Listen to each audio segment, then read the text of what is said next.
another one. All right, let's see what we got.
Where am I sitting? Right here.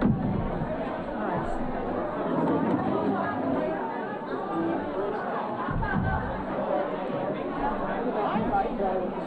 I know,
Are you from?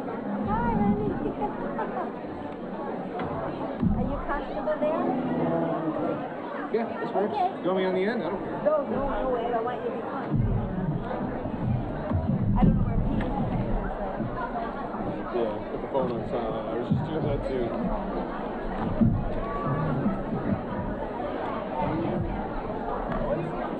Yeah.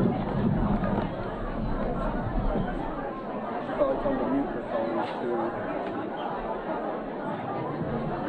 Say hello.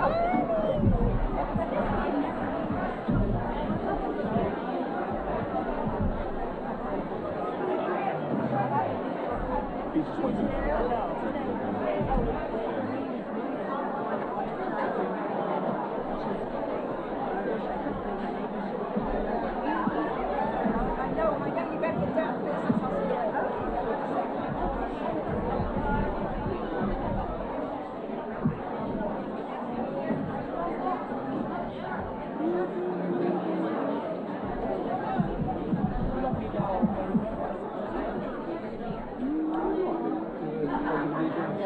like all the chairs are filling.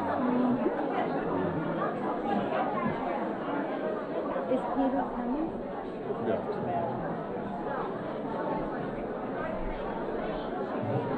I've never seen so many people here. No, well, you had to expect this.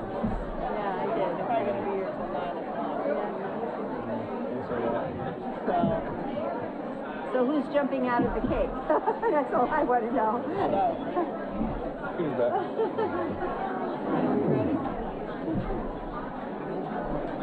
Does anybody have any signs? Are we ready?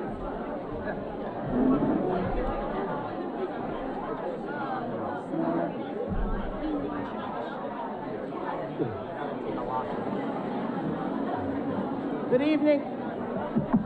Good evening, everyone. Not very loud.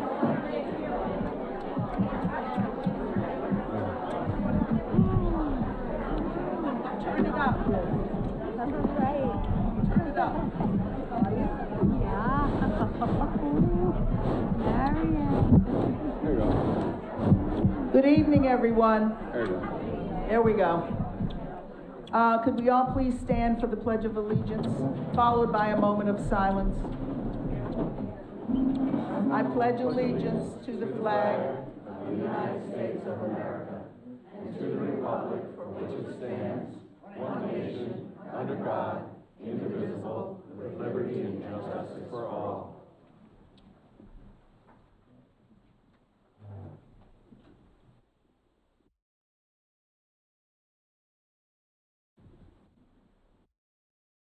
Thank you. We can be seated.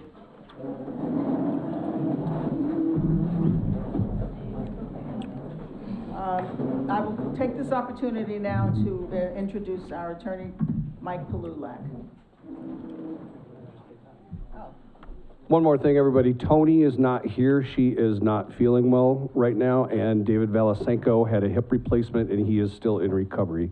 Just so you guys know, that's why they're not here. Thank you. Can you hear me okay? Yeah. Okay. I'll stand up so everybody can see me in the back. There's a lot of people here. So again, my name is Mike Palulak. I'm the association's attorney. So I think everybody knows why we're here tonight, to talk about pretty broadly what has transpired here and what impact, if any, that has on the association. All right. So we'll start a month ago. The association's property manager, Carlene Estevez, resigned. After that, she hired a law firm, and that law firm, on behalf of her, filed a lawsuit against the association. So I think everybody just needs to know up front that the board members individually, myself, we cannot talk about the merits of the lawsuit. All right. Under New Jersey law, we cannot discuss pending litigation, which is what this is. So I can give you kind of the broad stroke of what has been done since then and what it means when a lawsuit is filed against an association. Just by way of background, all I do is represent community associations throughout the state, and lawsuits are filed against associations all the time. I was saying earlier, I don't know your claims history, but I suspect the association's been sued multiple times in the past 5 or 6 years. This is what happens. And if you say, why would that happen? Well, when you purchased your home here, yes, you bought a home, but you also bought into a company. It's a nonprofit corporation, the association. And the company as a whole, in your governing documents, states that you have a right to sue and be sued. So when things happen, whether it's an employee dispute, whether it's a contractor, whether it's an owner that slips and falls, lawsuits happen in the association world. And here is exactly what happens when a lawsuit is filed, and this is what happened here. The complaint, and I'll explain what that is in a moment, that's the initial document that the person who files the lawsuit, they're called the plaintiff, they have it served on the association. It gets served on a board member or on somebody in management. It's personally served by a process server. That's actually their job. They walk around and they actually serve lawsuits to people. God bless them, right? And then what the association does is we then notify the carrier, the association's insurance carrier, which that was done here. So because again, you're a company, you're a part of a company here, you have insurance. You have property insurance, you have liability insurance, you have directors and officers insurance. So we reached out to the insurance broker. They then submitted it to the underwriter. They got back to us. The underwriter said, yes, this is a covered claim, which is expected. That's their job, that's what they do. They cover lawsuits. The insurance company then appoints counsel. So they pay for insurance defense counsel to defend this lawsuit. Okay, so this, you're not paying me or other lawyers to defend this lawsuit or any other lawsuit, honestly. Rather, that's paid for by your insurance company. And then your insurance company will go through this lawsuit through their insurance defense counsel, and ultimately, it ends in 3 or 4 different ways. The lawsuit is either thrown out, the parties settle, or they go to trial, and then at some point, there's a monetary amount exchanged between the parties or not, if it's thrown out. And then your insurance company would pay whatever amounts they determine would be correct to settle, or if there's a judgment, whatever that judgment amount, that would be paid for by your insurance company. So I just want to make sure everybody understands. At the outset, how does this impact you financially? I'd say it's nominal at most, because you're not going to be paying any judgments. Again, the association's been sued in the past, right? We haven't been special assessed to pay for lawsuits because you have insurance. That's why you have insurance. The next question, though, is won't our premiums go up? Every time there's a lawsuit, I'd say, even if there's not lawsuits, insurance premiums always tend to go up. Here, this claim in particular did not fall under one of your big policies. Something like 90% or so of your insurance premium you pay every year is in your liability and property policy. Maybe 10% or so is in your directors and officers policy. So that smaller policy, that's the one that's dealing with this. So an increase in that policy would not have the impact that an increase in your property or liability policy would have as a result of a suit like this. So that's just kind of practically how this works. So I understand that the complaint, again, that is the document filed by the plaintiff, in this case the former property manager, was posted on social media or something, so it's out there. And that's okay, these are public records. Anybody can go to the courthouse, you can pull a copy of any complaint, you can post it wherever you want to. Just understand, though, that a complaint sets forth allegations, okay? They're not proofs. It's the person that's suing sets forth their allegations, and they need to be set forth in a specific way so that they can allege all of the elements of what they're claiming somebody else violated, okay? So here, the complaint includes a whole bunch of allegations to set the basis for the counts in the complaint. Though that is what the former manager is alleging that occurred. The next step is for the association's insurance counsel, again, not paid by you, but the insurance company. They file what's called an answer to that complaint. They then typically deny the vast majority of those allegations. And then you go back and forth in court, not you, but the insurance defense attorney goes to court with Carlene's attorneys, and then they go back and forth for quite some time. They go through what's called a discovery process. So they sit before a judge, and the judge says, okay, for the next X amount of months, you need to learn everything you can about the lawsuit, essentially. So they will ask questions. They're called interrogatories. They'll sit down and question people. They're called depositions. Both parties will do it. The defense, the association, will depose some parties. The plaintiff, they'll depose some parties. And they'll create their proofs. And they'll see whether or not the plaintiff, in this case Carlene, whether she has enough facts to convince a jury that her allegations are more not likely than not to be true. And they go back and forth, and then they work a settlement. Typically, something like 99% of lawsuits are settled out of court in a settlement between the parties. How long does it take? It depends. This is, you know, you're working at the speed of justice here, so you're looking at, you know, not days, not weeks, but, you know, months or a couple of years, probably, realistically. Most lawsuits take, you know, a year or two, I'd say. So, that's it. Every now and then, somebody in the office, maybe a board member, somebody will reach out to them from the defense team or from the plaintiff's attorneys, asking questions. They'll have to provide some documentation, emails or whatever. And then that's it. And then at some point in the future, they'll get an email saying, okay, it's settled. That's usually what happens. Or it's going to go to trial, which very rarely happens. And that's the impact on the association. So everybody here personally, you know, don't lose sleep over this. It's not going to have an impact on you. And that's why associations, again, have insurance.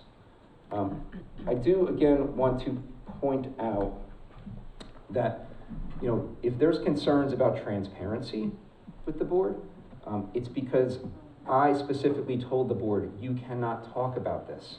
You're not permitted by law to talk about pending litigation. So when somebody makes an allegation online, for example, or in person or whatever, the board cannot respond to those. So it's not like they're, you know, ignoring them. I'm sure it doesn't feel great when you have a bunch of people, you know, making statements against you. They can't respond. They cannot address this information, all right? So I just want to make that really clear. I think I should also point out what has the board done since this was brought to light. Well, a couple things. So one, you may recall they passed a board member conduct resolution. So for years, this community's been around for quite some time, but the boards have never had really a policy resolution setting forth board member conduct, and if somebody acts inappropriately, what do you do? So we explained all that and set forth a procedure to kind of right the ship, if you will, going forward. It's just good practice to have this in place. Secondly, the association's board reached out to an independent third-party HR consultant, right? So it's a rather challenging position where you have a board, which are made up of volunteers that live in the community here. All of a sudden, they're elected to the board, and now they have actual real fiduciary obligations, right? You have legal obligations to act in the best interest of the community, you have a duty of care, a duty of loyalty, and you're also an employer, right? So all of the laws in the state of New Jersey now apply to somebody that was, you know, a few minutes ago, perhaps just a owner in the community and they got elected to the board. In this community in particular, because this board, this community, directly hires its employees. Many other community associations have management companies, and the management companies deal with all this stuff. It's just an extra layer of complication when it's volunteer board members that are the employees. So that's why we've reached out to an independent third-party HR consultant, human resources consultant, to help provide additional guidance, to assist with any issues going forward. Let me see what else I have. You know, I don't really have too much more to add to this. I hate to say that. I know everyone's going to get mad at me. But I cannot talk about the substance of the lawsuit. I just wanted to convey to everybody, and if there's questions, I'm happy to take them. Want to convey, one, you have insurance. Two, the insurance company confirmed that they are covering this claim. Three, the insurance company pays for the lawyer to defend the claim. Four, this is not the first time. I'm sure the association's been sued. Again, most communities, especially a community this size, probably deal with lawsuits every year or two or three or something like that. If I had to guess, I don't know. Your insurance broker could probably give you a claims history. They could tell you exactly how many times the association's been sued. So with that, I guess I can leave it up to questions. Can I ask how you want to do this? Do people come up or? Yeah, I guess over there, right?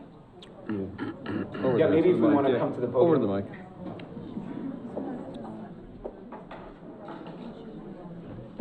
Hello, I'm Lori Armando, 15 Poe Road.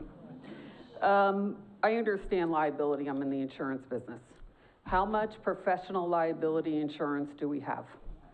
So, good question, and it's an answer I do not know the answer to, because I'm not directly involved with your insurance, but I can tell you You have directors and officers insurance. I believe you probably also have supplemental umbrella insurance. There may be other policies that you have in addition to that. I don't know the answer.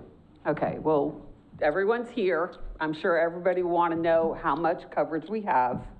She did request a jury. So we want to know how much coverage we have. We want to know, is it per person? Is it per occurrence? Okay, I don't know if the board's going to put something out that doesn't pertain to the specific lawsuit. I completely understand that you can't talk about it, but we need to know this as a community, so we know what our liability is. If it's $1 million per person, per occurrence, we need to know the details. Understood. I don't have the answer. I can address, though, the request for a jury. So virtually every complaint in New Jersey has a demand for jury, and there's a reason. If your complaint doesn't include that, then you waive your right to a jury if you ever get to that point. Like I said, 99% or so of lawsuits settle before then. But if you didn't request a jury, then you end up in front of a judge, and the judge makes the call, and you may or may not be friendly with the particular judge in that county. Okay, the other thing is, are they being sued personally? Because that was not clear with the lawsuit. It said the name, it listed each specific person. Is that covered? Is that personally, or is that just as trustee? So the answer is no. The board members were not sued personally. It's just the association. Okay, when you are professional liability, when you're on a board, you do have that coverage. However, if you did something illegally, then your insurance doesn't cover you. Does our insurance have that exclusion? Again, I don't know your insurance policy.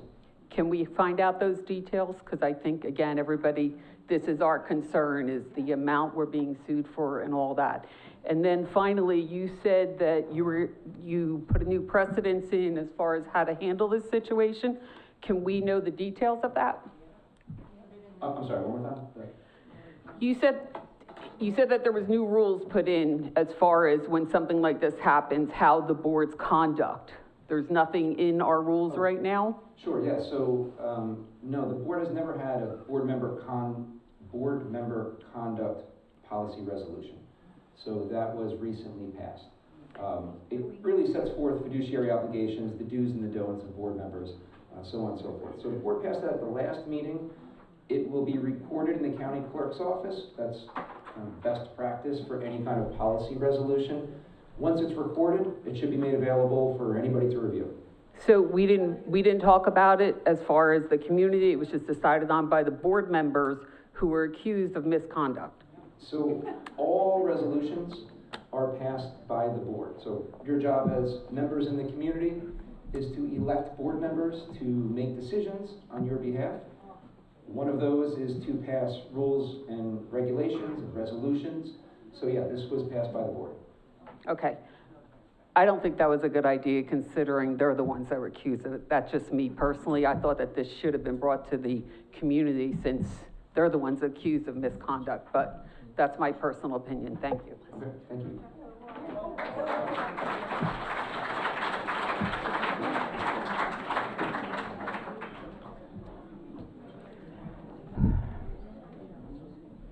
As a resident and member of this community. You have to give your name. Okay, my name is Mida Garcia, 61 Markham Road. That's me.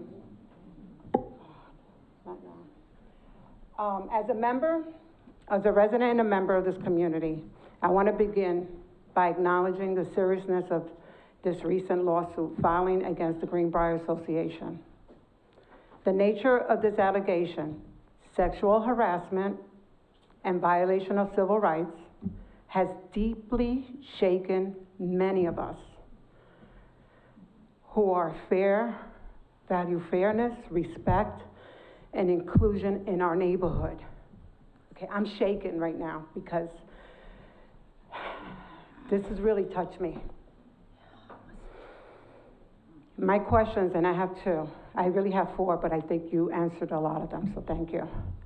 You mentioned having an independent HR consultant who's a mediator or something, right? That's going to oversee or over. No, maybe I'll jump in right there. Okay. So, not a mediator, but rather somebody who specializes in HR consulting for companies. So small companies like yourself, this is what they do. So they'll deal with employee-related issues when there's a dispute between employees, for example. It is beneficial, especially for a community association where it's volunteer board members who now have to put on the hat of as an employer, to have a third-party resource to reach out to say, hey, honestly, instead of paying lawyers every time, it saves the association some money.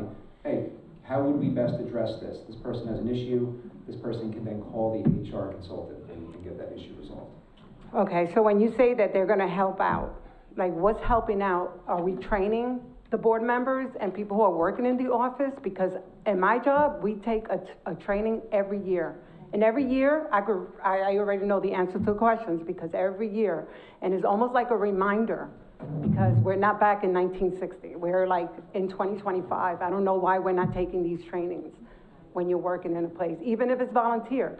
A lot of coaches, they take training annually as a reminder that we can't do stuff. We can't say certain things. So I'm just wondering how they're gonna help. When you say they're gonna help out, what's the helping? Are they gonna train? Are they gonna hold a webinar? Like, what's the help? I would say, is that better? Can you hear me better like this? Okay. Yeah. Sorry.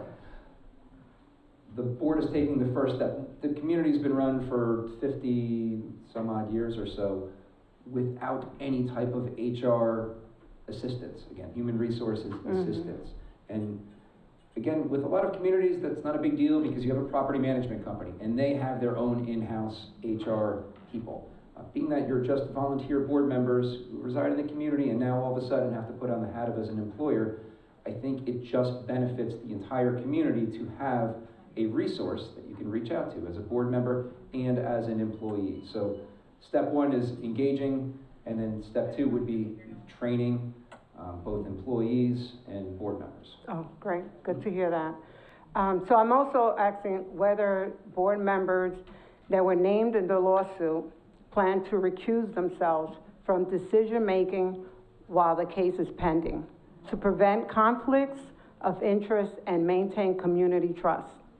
All right, so again, board members were not named in this lawsuit. So I want to be... What? We saw names. Sorry, we're speaking on two different levels. So when I say named in the lawsuit, that means a defendant. The only party that is being sued is the community association. Right? It's Greenbriar Community Association, not individual board members. When you say named, I think you're referring to in the allegations in the complaint, they must list the facts as they believe them, whoever the plaintiff is. They must list the facts to support their claims, otherwise their claims will be thrown out of court. So these are not proofs, these are allegations in a complaint. So is that a no? I didn't get an, I don't know. Yeah, so, Defendants 1 through 10, first page, it says defendants 1 through 10. Greenbriar and the defendants. right, so it says John Doe's 1 through 10. So complaints pretty much always say that in case something is amended in the future. And They they need to bring, add somebody, that's why John Doe is there, because then they get. You're it correct. away. Yep. That's right. if because you I did don't for add a many John Doe in the beginning of a complaint, then you can never add anybody else later. So complaints always have John Does in them. As far as recusing themselves, I would not suggest that board members recuse themselves. The board members are not going to be defending this litigation directly. They're not going to be dealing with this directly. It's going to be dealt with by the association's appointed defense counsel. So I would suggest the answer to be no, if the board asks me. Okay, so the community just has to continue to trust this board as is. That's what I'm hearing. That's what, So I would say the answer to that would be yes. yes, right? Okay, we just So- need to be clear about this. I just 'cause- want to be clear again. A complaint that's filed has allegations in them. They're not proofs. The person that files the complaint now has to go to court and try to prove those allegations, okay? People are sued all the time. The law firm that I'm with is sued probably once or twice a year. just, it happens. So sometimes individual lawyers are named, sometimes just a law firm is named, but yeah, lawsuits happen. Okay, and in transparency, I also have a question about the recent promotion of a bookkeeper to that position. And If I could how jump that, in real quick. yeah. I think we should keep this on point tonight to discuss the litigation, because that was, I think. Well, that's part of the litigation. litigation, because we don't know where this, like, was it just a, you want to be this position? Okay, like, what's the process here? Because I thought, I saw the Indeed, was it Indeed? Yeah. Yeah, it went up, it says it needs 7 years, it doesn't, you know, there was a whole clear, and all of a sudden, somebody who's been working in the office, and we don't know the relationship that goes on. You know, I don't, because I'm in my house. But like, how did this transpire? Like, this person's gonna hold 2 positions now? Like, yeah, the qualifications was in the Indeed. It says 7 years of property manager or HOA experience. And from what I heard, she doesn't have that. But I don't know her, so it's no, you know, I don't know how well she works or doesn't. I'm just asking the question. Fair enough. I don't have the answer to your questions, I'm sorry. Well, does the board have the question, the answer? I would suggest that we keep this on track tonight to talk about the lawsuit. This is part of it. Can I just say something? So we're not gonna get an answer about the new hire. Excuse me, I just want to say something that, first of all, I'm just going to say something, because we are volunteers. We are volunteers. Wait a minute, wait In a the minute. mic, the mic, You are talking. the mic. You're talking to us as if we are garbage, and we're not. If you think you're angry, I'm part of the community also. And this really reminds me of the way I was treated in high school, and it sucks. This is not fair. It's one side of the story. You don't know the whole side of the story. The woman that has, I'm sorry, I cannot take this. And fine, you want to do this job, you want to do this job, you want to do this job. I didn't ask for this kind of stuff. Now you have to be calm, you have to understand allegation, the word allegation is not mean proof. You're not calm, and we're not. Yeah, because you want to sit up here and take that? Do you want to sit up there and take that? Really? Relax. Then you all have to listen. I don't care about me. I have a house, I'm happy to be here, and until this moment, I thought we were all on the same page. So, you all We're have not to on wait. the same page. Okay. I just wanted to get clarity, because a lot of us in the community have the questions about the hiring, what's going to happen now. You know, like, it's not, I understand that it's in the case and it's pending, and listen, we understand. We don't know if these allegations actually happened or how far they went, and you can shake your head all you want, but listen. I'm done. I'm Okay. done.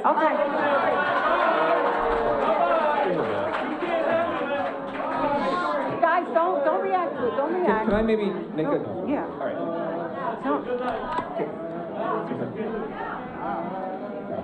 Okay, it's all right. All right, everybody, please, for a moment here. So Guys. let's talk briefly about the new hire. Okay. Yeah. So there are really 3 different ways to approach this, as far as I see it. 1, bring in a property management company, which I understand the majority of residents here do not want. Right? I spoke to the board about it. I believe I gave them some recommendations and said, hey, why don't you reach out and you can talk to them? And I believe the board did. That's option 1. Bring in a third party. Will your fees go up? I don't know. Maybe. Right? But that's an option. Option 2 is you go out and hire somebody directly with experience. I will tell you, from somebody who does this for a living, there are typically no property managers sitting at home with a bunch of experience. You would have to pull them away from another on-site property manager position. To do that, you would have to offer a fairly significant incentive over what they're being paid. So just keep that in mind. So that's the second thing. And the third way to handle it is you hire within, somebody with institutional knowledge, that's been here for a significant amount of time. Those are really your three options. There's another option, I'm sorry. There is another option. The other option is, why don't we call Carlene and fix it with her? Why hasn't anyone reached out to her to fix it? Why hasn't anyone supported her? I'm sorry, my name is Edna Gonzalez, 2 Burns Court. So her question, if you didn't hear, was why didn't the board reach out to Carlene and say, come back? I could answer that for you. I spoke to the board and said, you cannot do that. She's represented by counsel and she's filed a lawsuit against the association. We cannot now attempt to reach out to her. That would not bode well in the litigation. And that's fine, and I'm gonna take that, and I'm gonna walk away now, but I'm just gonna say this. When Carlene sent in her letter of resignation, okay, I saw it, and I was appalled.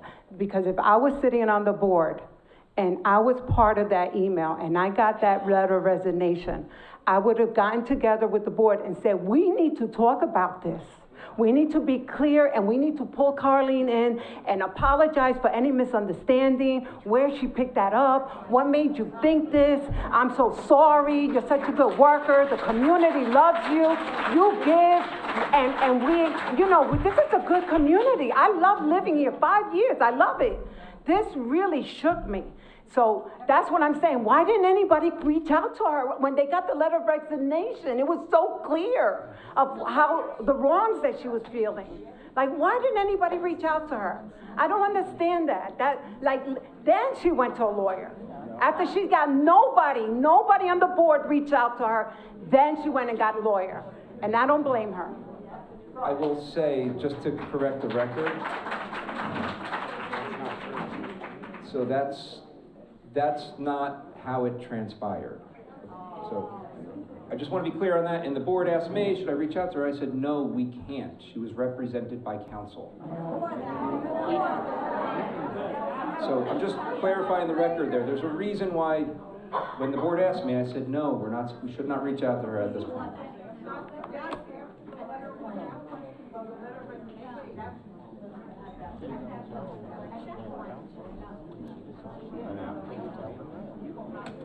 Yeah, I guess. I mean,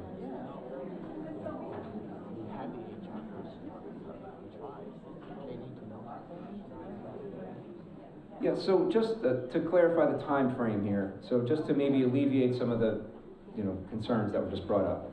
So the board did go out and consult with the independent HR consultant before she resigned. And then when they had reached out, she was represented by counsel.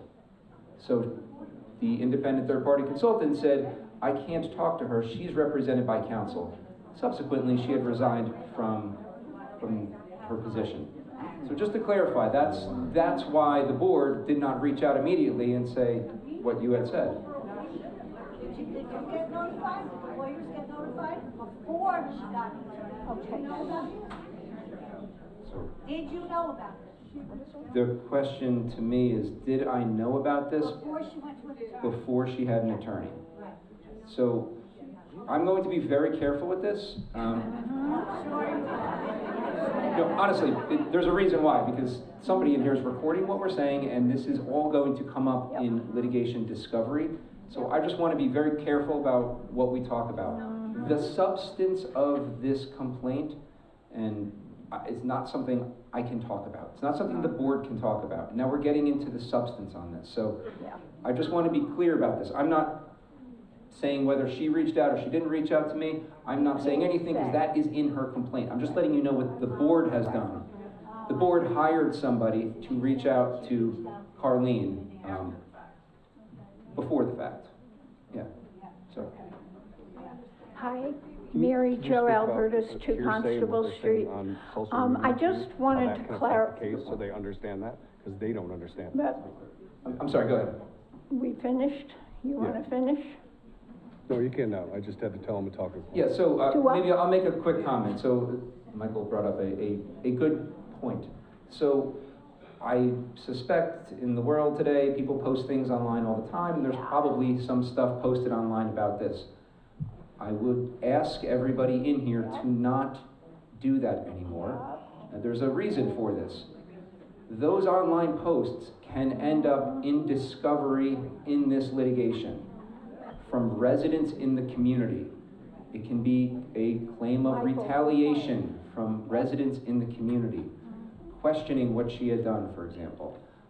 That is inappropriate, and that can subject the association to more liability. So I would really request that nobody else do that. The pending litigation stuff is real, and we shouldn't be talking about it. Yep. It's being defended by the association's insurance company, and it will be dealt with by the insurance company, all right? Okay. So, I was actually going to comment on that. Mary Jo Albertus, 2 Constable Street. Some people here may have seen my post to that effect on some of our pages. I have been concerned about specifics, and I thank you for sharing. This is a really tough situation for all of us.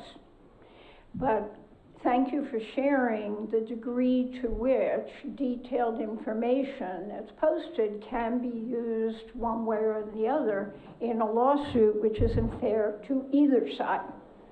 So I'm glad you brought that up.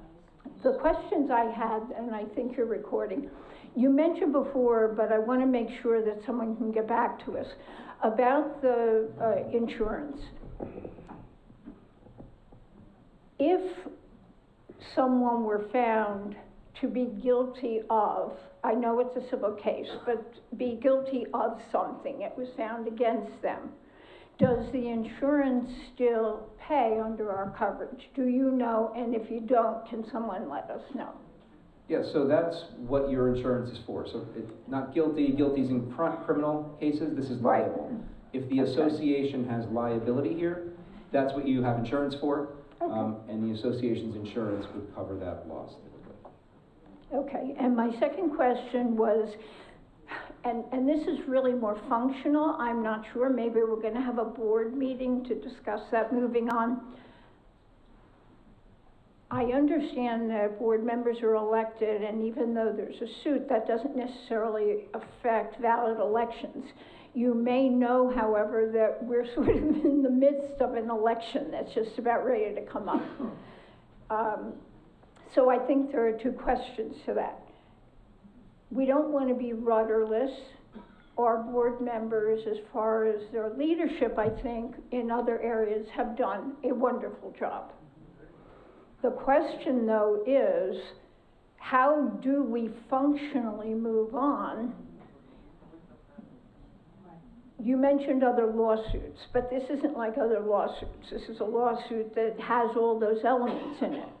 So how do we move on to continue functioning with this going on? And I'm not asking anybody to recuse themselves either, but my concern is, can we move on with this?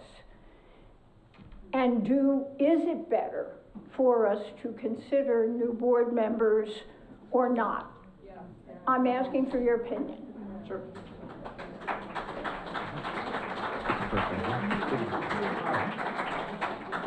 Yeah, so how do we move on from this? I would suggest that has happened, actually. So by notifying the insurance company and having them to appoint defense counsel, the association's out of it for pretty much the foreseeable future, except for calls for an interview, which is a deposition, or interrogatories, which are questions that they have to answer. So there's not a massive time commitment going forward. But that being said, I think the board has taken some proactive measures, like I mentioned, board member conduct resolution, bringing in a consultant to make sure that these claims don't come up in the future, or at least mitigate the likelihood that they would come up in the future. As far as whether or not the board member should stay on the board or run for the board, that's up to the board members and the members. That's up to everybody here and the rest of the community. By state law, I will tell you, the only criteria that's considered when somebody runs for the board is whether they're in good standing, which means just financially, whether they're paying their assessments. So as long as anybody's in good standing, they have a right to run for the board. So. Okay. So my last comment then is this, because Nobody wants to be on a witch hunt here. We don't know all the information. We just know what the allegations were. And I think that's important for us as a community to remember, like you said.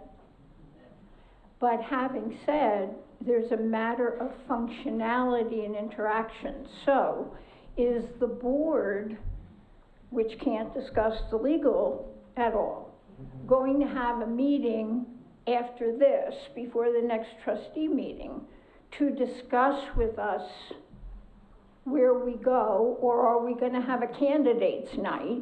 Yes. Where people can introduce themselves, both the current board members and anyone else who might. And I know that's sort of a board meeting question, so I don't know if you can answer it. I don't have the answer, I have no idea. I know, that's why I'm asking. So you're saying today the board can't speak, is what you're saying? The board can speak. I would suggest we try to talk about the litigation in the upcoming elections, But it is a part of it, hon. It's a part of it. And that's what people are concerned about. How do we move on in this wonderful community? And we're gonna need direction, if not from you, from the board. Michael? Yeah. Mary Jo, let Donna speak. She is in charge of the election.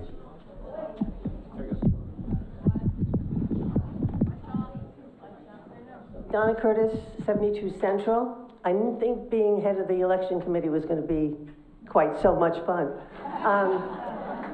We have decided to reschedule candidates night for this Thursday evening at 7. We are asking the current candidates to please come. In addition to that, we are asking, there's one gentleman, I think you may have seen his information on Facebook, that has already thrown his hat in the ring as a write-in candidate. We will ask him to attend, so you will have an opportunity to speak. I guess, is that you, Stephen? Thank you. You will have an opportunity to speak to the candidates on Thursday evening. Donna, if you've already sent in your ballot, because we got it in the mail, and there were 3 candidates and 3 jobs, so if we voted already, can we get that back so we can listen to the 2 candidates or one of that candidate? Can I get my ballot back? Michael, I don't know how we do that. How do we do that? I guess, so the answer is it depends. Are we able to determine which ballot was submitted by her? Everybody should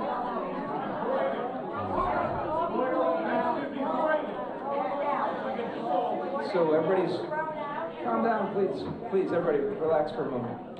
So, relax, please.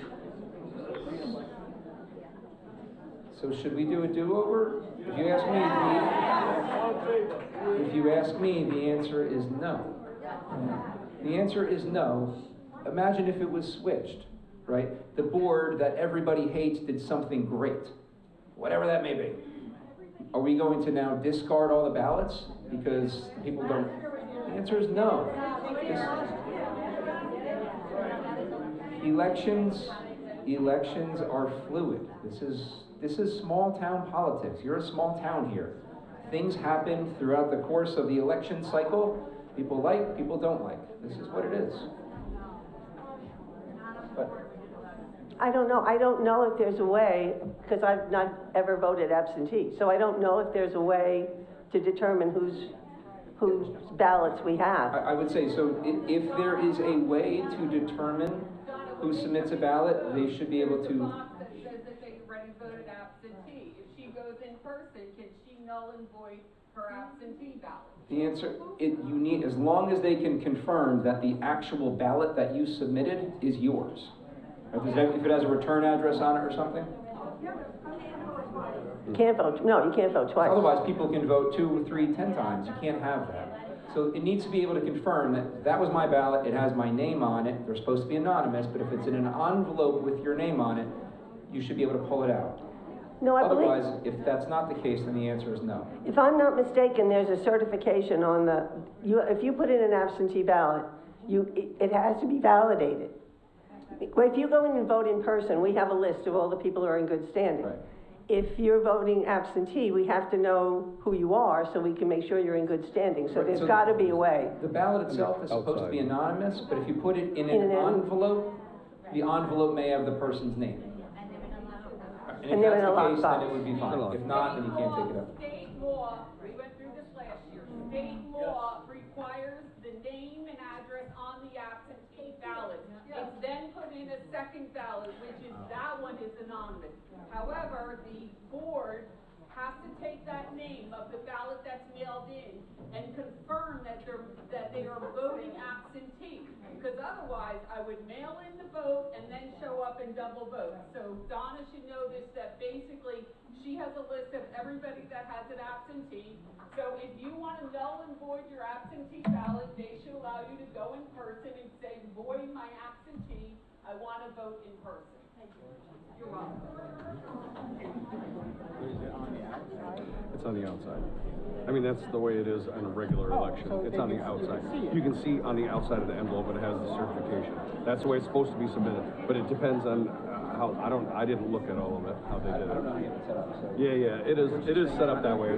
It's, well, it's on the outside of the envelope. They have to put their name and their Patricia address. Gagon. I was head of the election committee last year. When you submit an absentee ballot, your name and address is on the outside of the ballot, so it can be confirmed, and that ballot that you submitted, that you sealed to put in the mail, that ballot cannot be opened until 7 p.m. on election night. Okay? So for her, she would take her absentee ballot, anyone that's gonna vote with this situation, you would have a list, and you create the list of anybody who tells you I voted absentee. So when you stand here at night and you open up all the people's names, you have a pile of people that no longer want their absentee. I think we would have to consult the bylaws as to this, because that envelope could not be opened until 7 p.m. on the election night. Opened, verified, and counted. But you have her name, you have a list. That's all I have to say, ma'am. Thank you.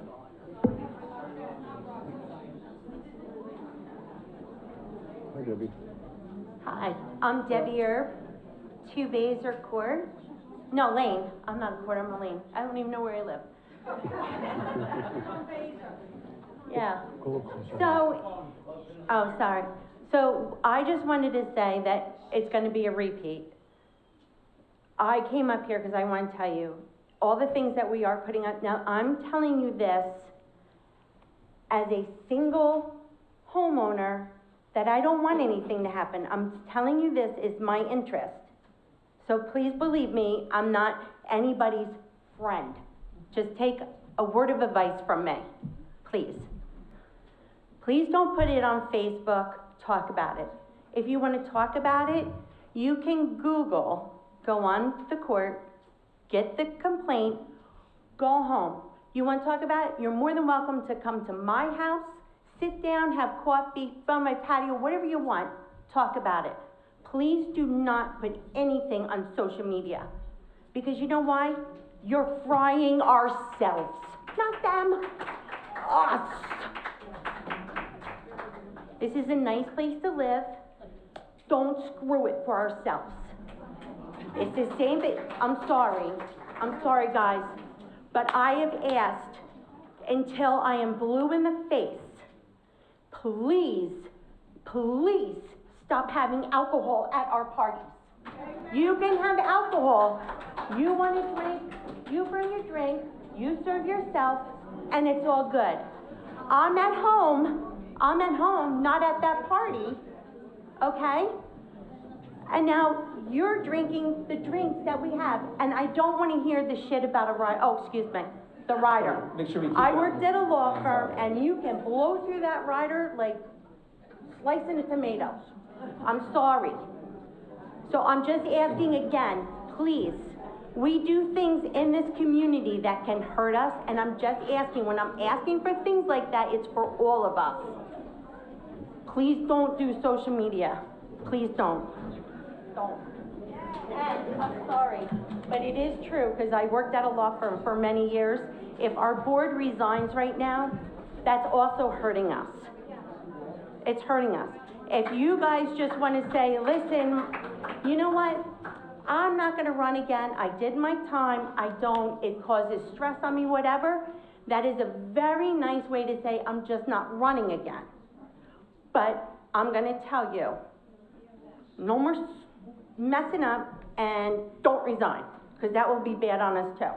But like I said, and if people feel that way, get up and put your name to be a trustee. I tried, but I work full-time, so I'm no good to you. So, sorry.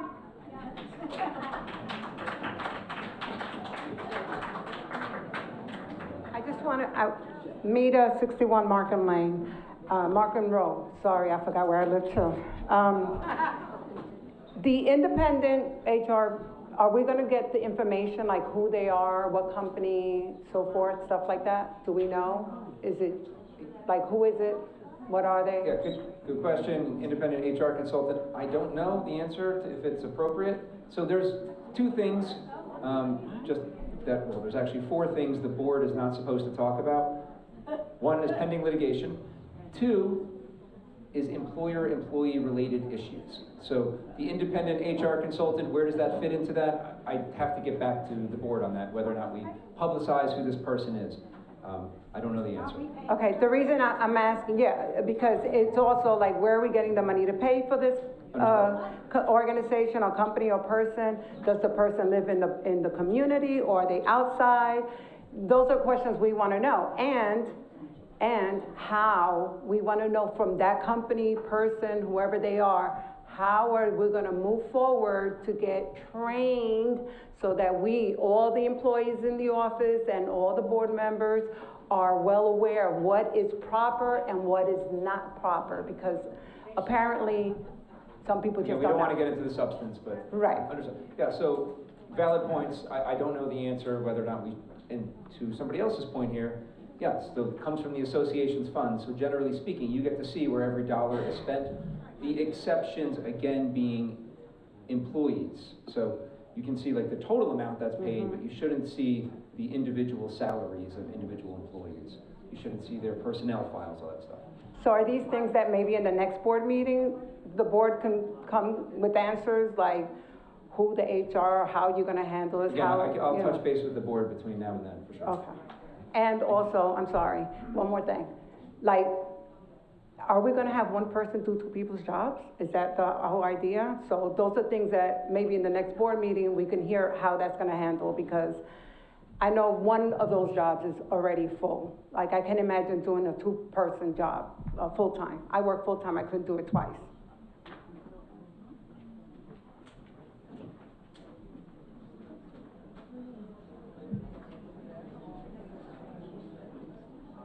Angela O'Reilly, 4 Graham Court. Tell me if this is allowed or not.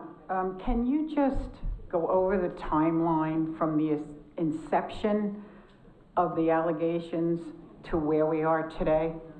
No, I'm not going to get into the timeline. Again, that's all set forth in the complaint, and I don't think we should be discussing that. I think that, maybe we have one more question here.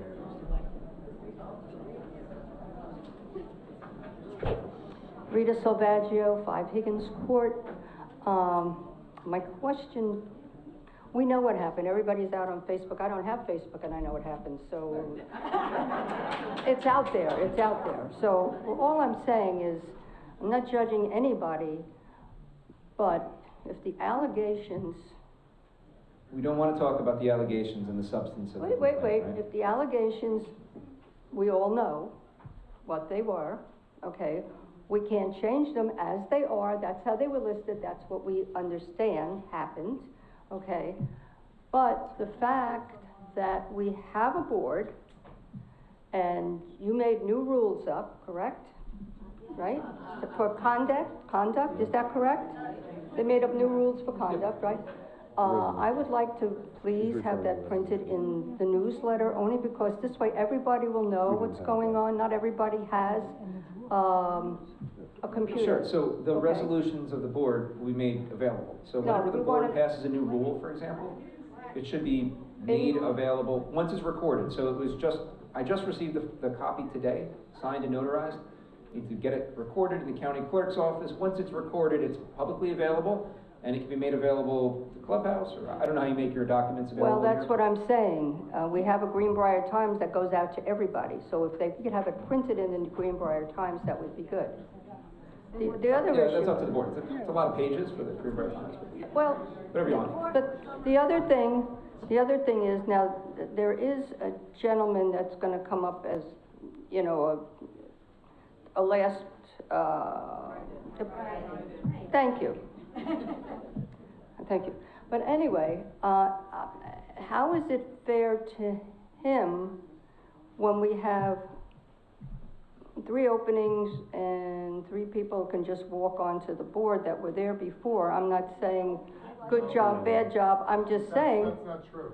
But there's only 2 people on that board that are running for their position.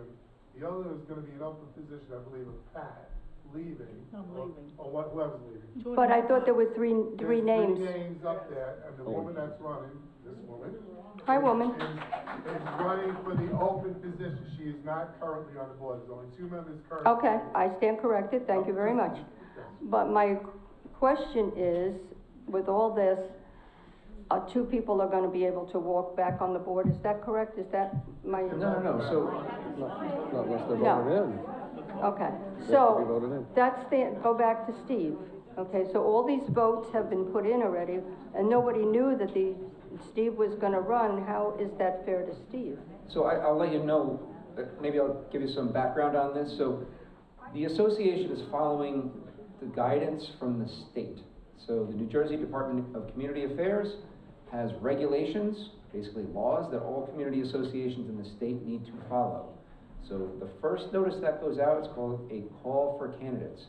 And in there, we have to provide a specific amount of time for anybody who wants to run for the board, as long as you're in good standing, you could run for the board, to provide their name and candidate profile. And then the ballots are printed and mailed out to everybody, and then the election goes on. There is room for write-in candidates, though. If somebody decides after the ballots have been printed that they want to run for the board, they can run for the board. Right? That's why this is all pursuant to state law. So to answer your question, the association's following the law. Okay.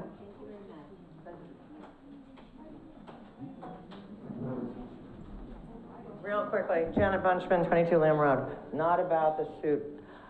There have been several requests for information tonight. One of them was, you know, I don't think we want to wait. We'd like to see what the code of conduct is, and I think it's a great idea. People agree, we'd like to see it. Put it in the bulletin. It can't be 25 pages and wait for, you know, get the big book again. So my question is, that was a request for information. And the other request for information was the actual coverage amounts for the insurance there are 3 types of insurance, as I understand it. I'll clarify and you tell me if I'm wrong. 1, there's liability for the association. 2, there was some sort of real estate, and then 3, there's the board. And this suit is taken from the insurance that is associated with the Board of Trustees. Is that correct?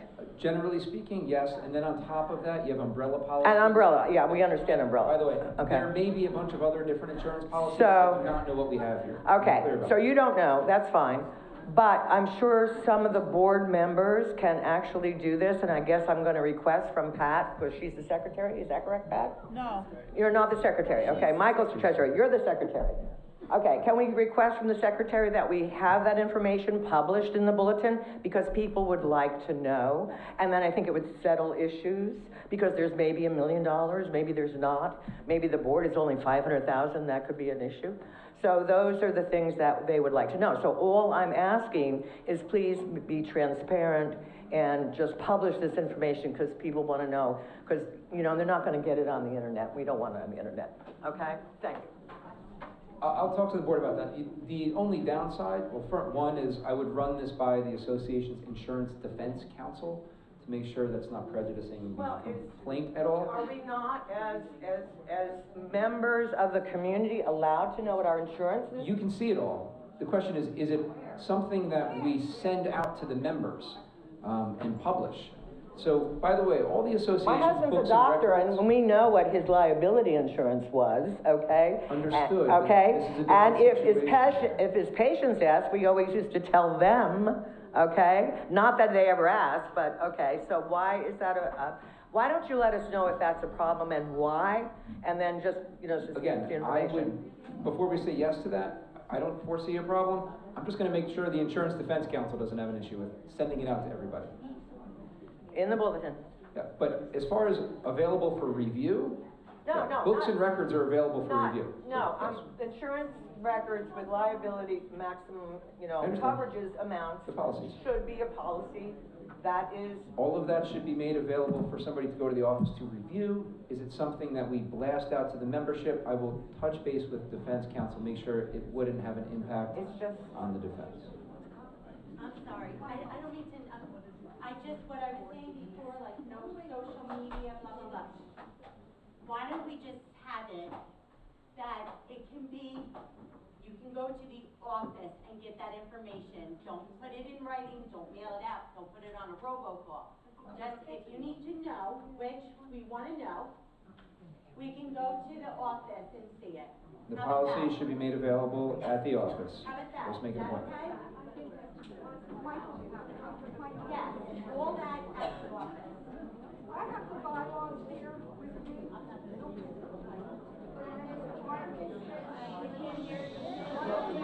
I think you have to go to the microphone. There's somebody with.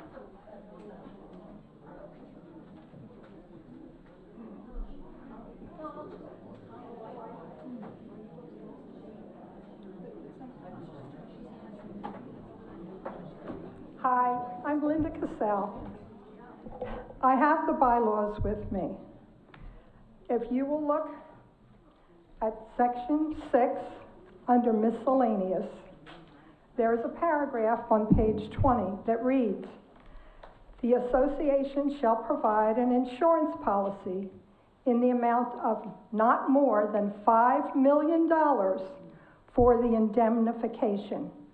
The indemnification paragraph starts at the beginning of section 1 on page 19 regarding trustees and whether there would be willful misconduct or any liability for gross negligence.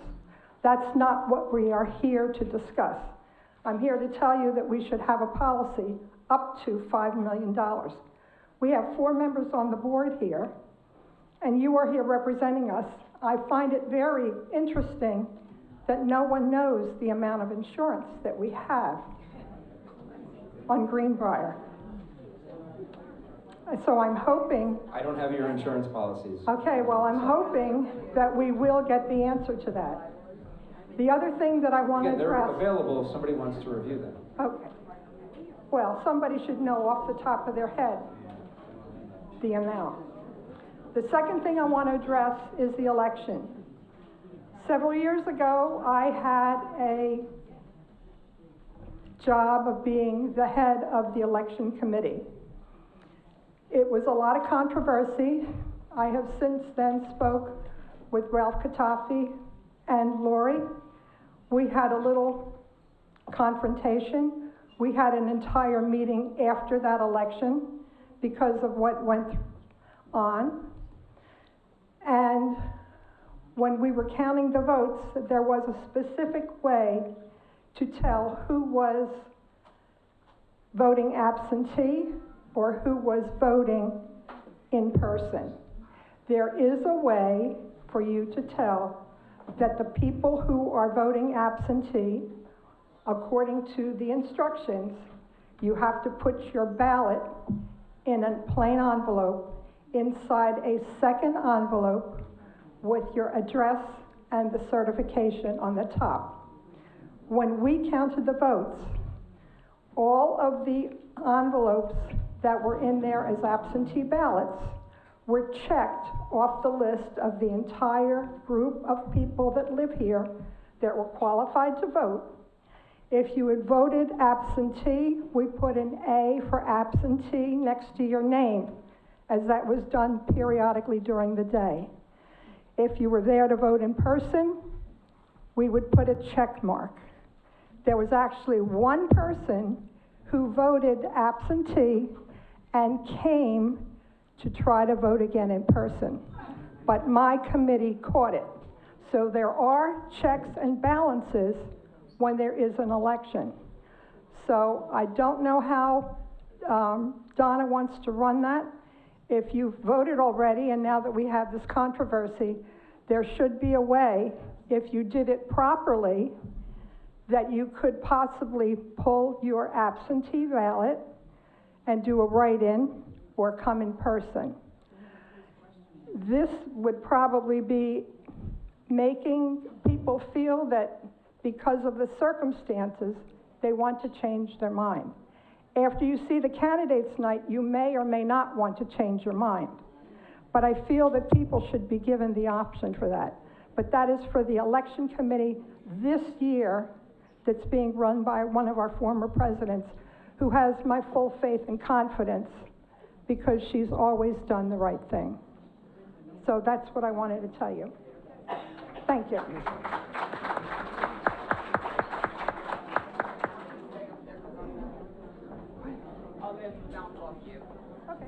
Lori Armando, 15 Post. So she's right. So we had problems. So when you go to vote, what I was trying to explain, so the law in New Jersey, according to DCA, I've had many discussions with them, is you have to have on your outside envelope your name and address. They check that off. That's what she's explaining. Then the committee, the election committee has a name of everybody that has voted. So would it be a pain? Yes, but what they would have to do is have a name of everyone that has absentees, and should the woman in the back there who said, I don't want my absentee ballot to count, then they would have to have some type of procedure to say, okay, the absentee doesn't count, so when they count the absentees in front of everyone, that ballot is then taken and it's null and void. It's going to be an extra step. I don't know where Donna is, and I'm sorry. I'm sorry. It's going to be an extra step. It can be done, but it's going to be a pain. I will tell you that in the past, according to Danielle, who's been here 100 years,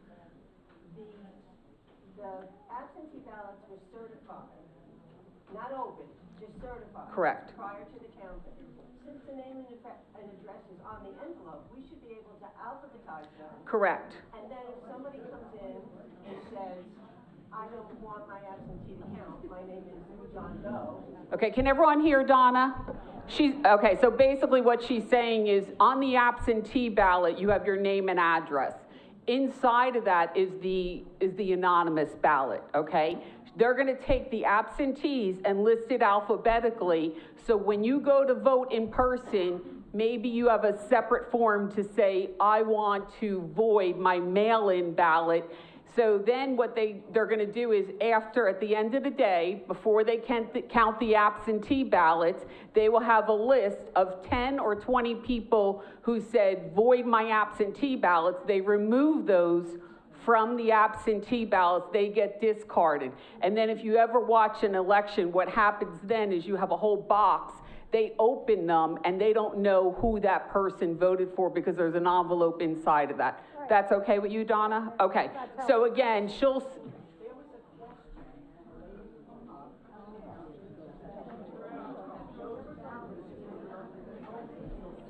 okay, the ballots, okay, so she's saying that the ballots cannot be open. The ballots cannot be open until 7 o'clock. Okay, so let me explain this. We have 2 envelopes. One has the outside name and address.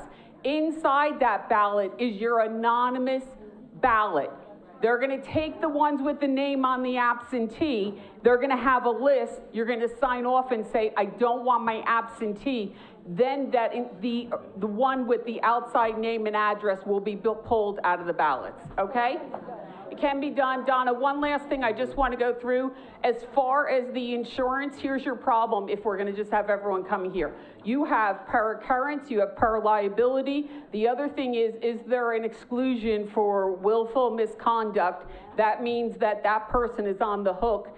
And as somebody who has served on boards for years, if you do something illegal or willful misconduct, which one of the person is being accused of, that could be pulled out, and then that's on them personally. We don't know that yet, but what I want to see is what the professional liability insurance says, is there exclusions in there? That's all. And I don't want to get into the actual lawsuit itself. I want to see the policy. Is there an exclusion in there for willful misconduct? That's why I'm asking for all the specifics. I agree with you. Good evening, everyone. My name is Donna McGovern. I live at 122 Clay Circle. First, everyone's comments and concerns, however they feel, is legit. The only thing I'm here to say at this point in time is I hope none of you have ever been involved in lawsuits, because I can tell you from personal experience, they are not pleasant. But I am also going to let you know, you have to let it run its course. You cannot broadcast all this information online. You cannot gossip among one another. It will come up and bite you. Take my word for that. You remain quiet. You remain dignified. You discuss it with your family as long as it doesn't go anywhere else. Posting on social media is the damnation of cases like this. If you're looking to pay extra money, continue on the path you're on. If you choose to allow the legal system to run its course, the young lady who's filed a claim, she has the right to. The people to defend themselves, they have the right to. Code of conduct for everyone, not just our board, for every person in this community needs to be followed. It's common decency, it's humanity, and it's respect for one another. Our parents raised us better. Now I ask, thank you, I ask personally because I will follow my own rules. Please, do not gossip. Do not spread rumors. Allow the legal system to run its course. Do not crucify the board members. Allow the association to continue as it is now. An election should be held, not changed, not covered. You had ample time to put a name in if you wanted to run. If you've already cast your ballot as an absentee, that was your choice. If you chose to wait until the 23rd, that too was your choice. Put the right in then. At this point in time, everyone will do the best they can to protect us. They are us incognito. We elect them. That is why these elections are so important. Know your individual, whether it's at an association, no matter where it is. Know your people that you're voting for. Know what they stand for. Support them. Realize they represent us as the homeowners. That's why they have our authorization to do in our best interest. That's all I ask. Give the system a chance to run its course. We might be better off for it. I think we will, and I know we will. Everyone have a good night, and I thank you for listening.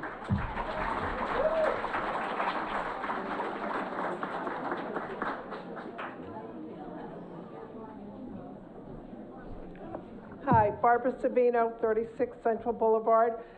Just jumping back to the election for a minute, because I'm on the election committee for the second time. First of all, it is Friday the 24th, not on the 23rd.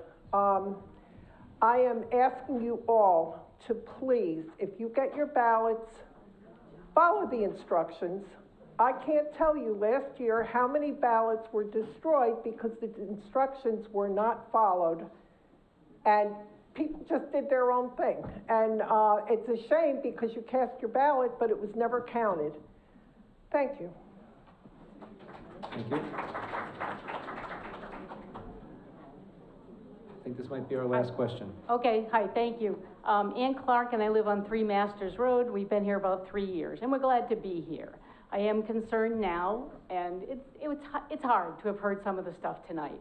But the bottom line is, going forward, is it possible for us to have a little bit more discussion or hear more about the process that occurred for filling the position? And specifically, I think there are some state requirements for internal posting, an amount of time, and just to be assured that we followed the law. I mean, I think there's already rumblings out there to just make sure we followed the correct processes. And in terms of, that process and how the decision was made. Can that Understood. happen? I think the answer is maybe. Again, I don't want to mislead everybody and say, yes, the board can talk about all this stuff. It's the employer-employee issue, and we're talking about something that can be viewed as a promotion. That begs the question of whether or not that's something the board can talk about, and I don't know the answer off the top of my head. Okay, I thank you, will but get it's the back to you. processes, you know, of how that happens in terms of postings and timeframes. Thank you. I think that wraps it up, everybody. We have one more. Okay.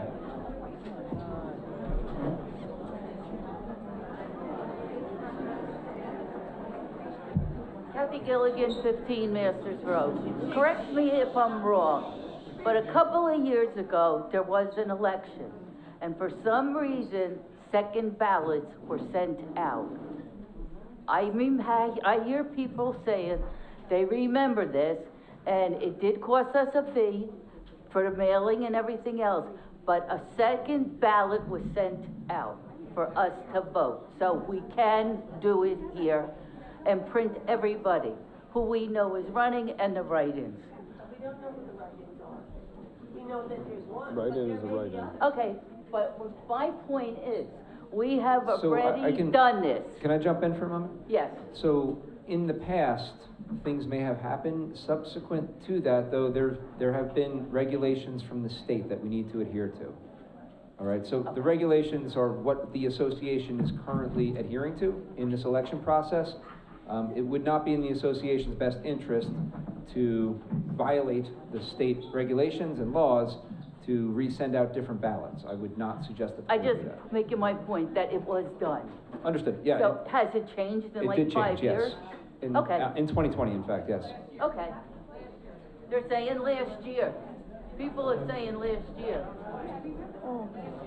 I think that's it, everybody. So thank you for coming. I hope people learned a thing or two. Appreciate it. Have a nice night.